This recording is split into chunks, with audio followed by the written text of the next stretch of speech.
ഡൽഹിയിൽ നടക്കുന്ന പ്രതിഷേധം നീറ്റ് അടക്കമുള്ള പരീക്ഷാ ക്രമക്കേടിനെതിരെ യുവതലമുറ അല്ലെങ്കിൽ CJP കോക്രോച്ച് ജനതാ പാർട്ടിയുടെ പ്രതിഷേധം വലിയ രീതിയിൽ ചർച്ചയാവുകയാണല്ലേ. നമ്മുടെ എഡ്യൂക്കേഷൻ സിസ്റ്റം തന്നെ തകിടം മറിഞ്ഞൊരു അവസ്ഥ.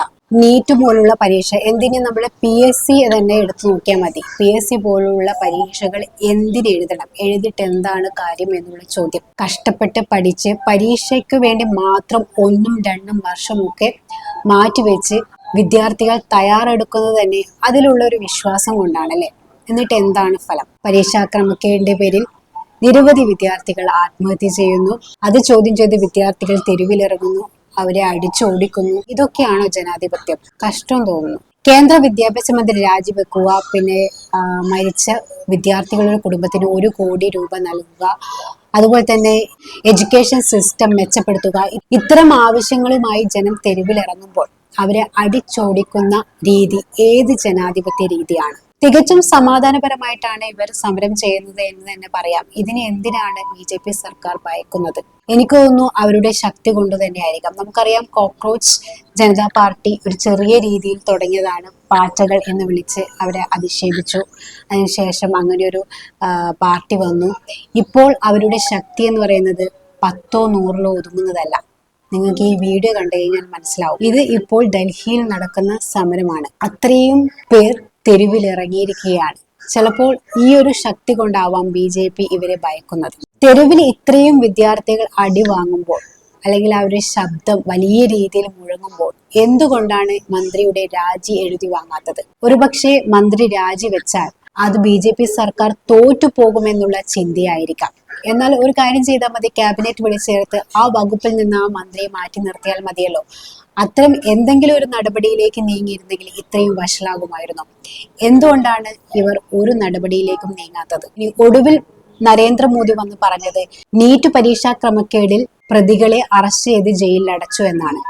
അതിനർത്ഥം നിങ്ങൾ ആര് ഈ തെരുവിൽ മരിച്ചു വീണാലും രാജി എന്നുള്ളത് ചിന്തിക്കുക പോലും വേണ്ട എന്നുള്ളതാണ് അതിനർത്ഥം, അല്ലെ? അറസ്റ്റ് ചെയ്തു, ജയിലിലടച്ചു, അതൊക്കെ ശരിയാകാം. എങ്കിലും ജീവൻ നഷ്ടപ്പെട്ട കുടുംബങ്ങൾക്ക് എന്തുത്തരമാണ് ഇവർ നൽകുക? എന്തുത്തരം നൽകിയതാണ് അത് മതിയാവുക?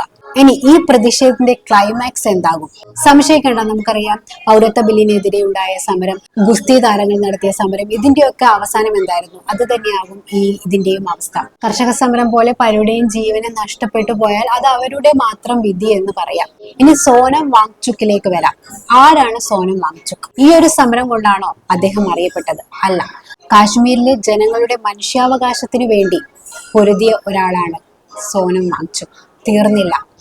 അന്ന് അദ്ദേഹത്തെ കേന്ദ്ര സർക്കാർ അറസ്റ്റ് ചെയ്തു ജയിലിലടച്ചു, രാജ്യദ്രോഹ കുറ്റം ചുമത്തി. ഇന്ന് അദ്ദേഹം തെരുവിലിറങ്ങിയത് കുട്ടികൾക്ക് വേണ്ടിയാണ്, ഭാവി തലമുറയ്ക്ക് വേണ്ടിയാണ്. ലക്ഷക്കണക്കിന് വരുന്ന വിദ്യാർത്ഥികളുടെ സ്വപ്നങ്ങളെ ബാധിച്ച നീറ്റ് പരീക്ഷാ ക്രമക്കേടിനെതിരെയാണ്. ഇതിലൊരു രാഷ്ട്രീയം കാണേണ്ടതുണ്ടോ? നിരാഹാരമിരുന്ന അവശനിലയിലായ അദ്ദേഹത്തെ വെള്ളത്തുണിയിൽ പൊതിഞ്ഞുകൊണ്ട് ആശുപത്രിയിലേക്ക് മാറ്റിയ കാഴ്ചയൊക്കെ നമ്മൾ കണ്ടു. അതിനും രാഷ്ട്രീയപരമായിട്ട് കാണുന്നവരുണ്ട്. എന്നാൽ ഒരു നിരാഹാര സമരമൊക്കെ കുറെ ദിവസം ഇരുന്ന് കഴിഞ്ഞാൽ ആ വ്യക്തിയുടെ നില വഷളായി കഴിഞ്ഞാൽ എത്രയും പെട്ടെന്ന് അവിടെ നിന്ന് ആശുപത്രിയിലേക്ക് മാറ്റുക എന്നുള്ളതാണ് അതിൻ്റെ ഒരു ശരിയായ രീതി എന്ന് പറയുന്നത്. കാരണം അവിടെ നിന്ന് അയാൾ മരണപ്പെട്ടു പോയാൽ അത് വലിയൊരു കലാപത്തിലേക്ക് പോകും. അതുകൊണ്ട് തന്നെ കോടതി ഇടപെട്ട് അദ്ദേഹത്തെ ആശുപത്രിയിലേക്ക് മാറ്റുകയുണ്ടായി. അതിന് രാഷ്ട്രീയമായിട്ട് കാണേണ്ട കാര്യമൊന്നുമില്ല. ഇനി അദ്ദേഹം രാഷ്ട്രീയക്കാരനല്ലെന്ന് തന്നെയാണ് എൻ്റെ ഒരു അറിവ്. വിദ്യാഭ്യാസ സിസ്റ്റം തന്നെ ശരിയല്ലെന്ന് കണ്ട് അതിനു വേണ്ടി പോരാടിയ ഒരു മനുഷ്യൻ. ഒരുപക്ഷെ അദ്ദേഹത്തിന്റെ ജീവിതമാണ് അങ്ങനെയാക്കി മാറ്റിയത് എന്ന് പറയാം. ചെറുപ്പക്കാലത്ത് തന്നെ നല്ലൊരു വിദ്യാഭ്യാസം അദ്ദേഹത്തിന് കിട്ടിയിട്ടില്ല. 9-ാം വയസ്സ് വരെ അദ്ദേഹം സ്കൂളിൽ പോയിട്ടേ ഇല്ല. ലഡാക്കിലെ ചെറിയൊരു ഗ്രാമത്തിലാണ് അദ്ദേഹം ജനിക്കുന്നത്. അവിടെ നിന്ന് വിദ്യാഭ്യാസം ലഭിച്ചില്ല. അതിനുശേഷം ശ്രീനഗറിൽ എത്തിയാണ് അദ്ദേഹം സ്കൂൾ കാലഘട്ടം തുടങ്ങുന്നത് തന്നെ. അതിനുശേഷം അവിടെ നിന്നും മോശം രീതിയിലുള്ള അനുഭവങ്ങളാണ് അദ്ദേഹത്തിന് ഉണ്ടായത്. അതിനുശേഷം ഡൽഹിയിലെത്തി, ഡൽഹിയിൽ പഠിക്കുന്നു. അതിനുശേഷം വീണ്ടും ശ്രീനഗറിൽ അച്ഛനോട് പിണങ്ങി NIT എഞ്ചിനീയറിംഗ്, മെക്കാനിക്കൽ എഞ്ചിനീയറിംഗ് പൂർത്തിയാക്കുന്നു. 22-ാം വയസ്സിൽ എഞ്ചിനീയറിംഗ് പൂർത്തിയാക്കി അദ്ദേഹം ലഡാക്കിൽ വീണ്ടും തിരിച്ചെത്തുകയാണ്.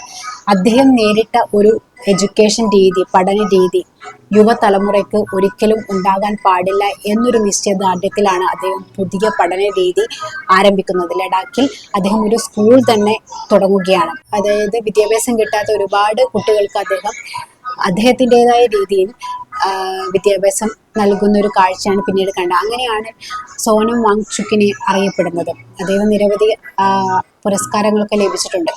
അതിനുശേഷം കാശ്മീരിലെ ജനതയ്ക്ക് വേണ്ടി അദ്ദേഹം നിരാഹാര സമരം ഇരുന്നു. അങ്ങനെ കുറെ കഥകൾ സോനം വാങ്ചുക്കിന്റെ പുറകിലുണ്ട്. ഒരുപക്ഷെ അമീർ ഖാന്റെ ഒരു സിനിമയുണ്ട്, 3 Idiots എന്ന് പറഞ്ഞിട്ടുള്ള ഒരു സിനിമ. അത് സോനം വാങ്ചുക്കിന്റെ ജീവിതത്തിൽ നിന്ന് ചെറിയ രീതിയിൽ ഇൻസ്പിറേഷൻ കൊണ്ട് ഉണ്ടായ സിനിമയാണെന്നൊക്കെ പറയുന്നുണ്ട്. അത് എത്രത്തോളം ശരിയാണെന്ന് എനിക്കറിയില്ല. ഇങ്ങനെ പോകുന്ന ഓരോരോ കഥകൾ. ഇവിടെ കുട്ടികൾക്ക് വേണ്ടിയാണ് അദ്ദേഹം തെരുവിലിറങ്ങിയത് എന്ന് പറയാം. ഇതിന് ചിലർ രാഷ്ട്രീയമായി കാണുന്നതിന് ഒരു കാരണം കൂടിയുണ്ട്. അദ്ദേഹത്തിന്റെ അച്ഛൻ ഒരു കോൺഗ്രസ് അനുഭാവിയായിരുന്നു. ജമ്മു കാശ്മീരിൽ ക്യാബിനറ്റിൽ ഒരു മന്ത്രിയായിട്ട് പ്രവർത്തിച്ചിട്ടുണ്ട്. അതുകൊണ്ട് തന്നെ പലരും പറയുന്നു സോനം വാങ്ചുക്കിന്റെ സമരത്തിന് പിന്നിൽ കോൺഗ്രസ് ആണ്, സോണിയയും രാഹുലുമാണ് ഇത്തരം ഒരു സമരം അഴിച്ചുവിട്ടത് എന്നൊക്കെ പറയുന്നുണ്ട്. അതിനെ അത്തരത്തിൽ കാണേണ്ടതുണ്ടോ എന്നാണ് എനിക്കുള്ള ചോദ്യം. കാരണം ഇവിടെ തെരുവിലിറങ്ങിയിരിക്കുന്നത് വിദ്യാർത്ഥികളാണ്. വിദ്യാർത്ഥികൾ എന്തിന്റെ ആവശ്യത്തിനാണ് ഇവർ അടി വാങ്ങിക്കൂട്ടുന്നത്? എന്തായാലും പ്രതിഷേധത്തിന്റെ ശക്തി കൂടിക്കൂടി വരികയാണ്. സെലിബ്രിറ്റികൾ അടക്കം ഇതിന് ഐക്യദാർഢ്യം പ്രഖ്യാപിച്ച് രംഗത്ത് വന്നു. കോൺഗ്രസും ഇപ്പോൾ ഐക്യദാർഢ്യം പ്രഖ്യാപിച്ച് രംഗത്ത് വന്നിട്ടുണ്ട്. എന്തായാലും ഇത് വിദ്യാർത്ഥികളുടെ സമരമാണ്. ഇത് രാഷ്ട്രീയമായിട്ട് കാണേണ്ടതില്ല, രാഷ്ട്രീയമായിട്ട് കൂട്ടിക്കുഴക്കേണ്ടതില്ല. അവകാശങ്ങൾക്ക് വേണ്ടി സമാധാനപരമായി പോരാടുന്നവരെ അടിച്ചമർത്തുന്ന രീതി ജനാധിപത്യ രീതിയല്ല. എന്തായാലും യുവതലമുറയുടെ കയ്യിലാണ് നമ്മളുടെ രാജ്യത്തിന്റെ ഭാവി ഉള്ളത് എന്നോർക്കണം. അവരുടെ ഭാവി അവതാളത്തിലായാൽ എന്താണ് സംഭവിക്കുക? രാജ്യം തന്നെ തകരും. ഇനി ഭാവിയിൽ രാജ്യം എങ്ങനെയായിരിക്കും ഉണ്ടാവുക എന്ന് തന്നെ നമുക്ക് ചിന്തിക്കാൻ പോലും പറ്റില്ല. ഭാവിയിൽ ഏറ്റവും മികച്ച ഡോക്ടറും എഞ്ചിനീയർമാരും ആയി മാറേണ്ട പലരും ആത്മഹത്യയിലേക്ക് പോകുന്നു, തെരുവിലിറങ്ങുന്നു, പ്രതിഷേധിക്കുന്നു. ഈ രാജ്യം തന്നെ വിടേണ്ടി വരുന്ന അവസ്ഥയിലേക്ക് പോകുന്നു. അത് രാജ്യത്തിന്റെ വലിയൊരു തകർച്ച തന്നെയായിരിക്കും. യുവതലമുറ അന്യരാജ്യങ്ങളിൽ പലായനം ചെയ്യുന്ന ഒരു അവസ്ഥ, അത് വലിയൊരു അവസ്ഥ തന്നെയാണ്. ഇപ്പോൾ തന്നെ പല കുട്ടികളോടും ചോദിച്ചാൽ അവർ തരുന്ന ഉത്തരമാണ് ഈ രാജ്യം വിട്ടു പോകണമെന്ന്. എന്താണ് നിങ്ങളുടെ അഭിപ്രായം?